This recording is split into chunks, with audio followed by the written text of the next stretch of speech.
Hey guys, welcome to our channel.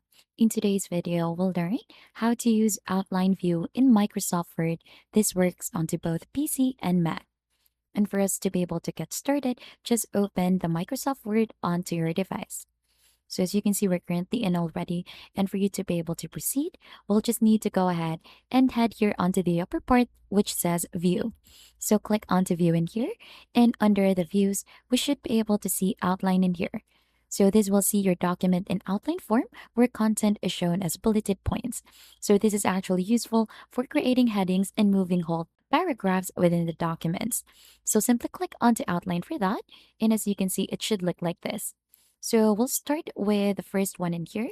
So if you've noticed, this one is on level one. So we're going to type in here, topic one. So for example, we are creating different topics in here.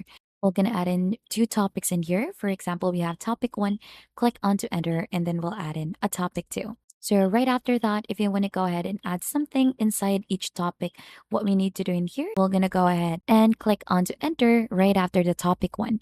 So if this is under topic one, we'll click enter for that. And then we're going to click onto this button so that it should be inside topic one.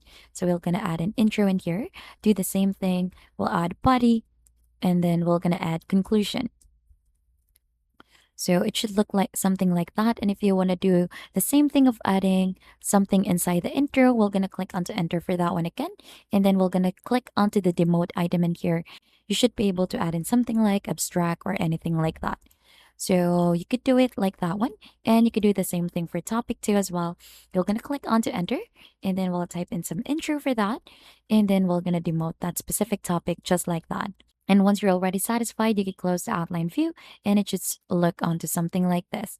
And that is just basically it onto how to use the outline view in Microsoft Word.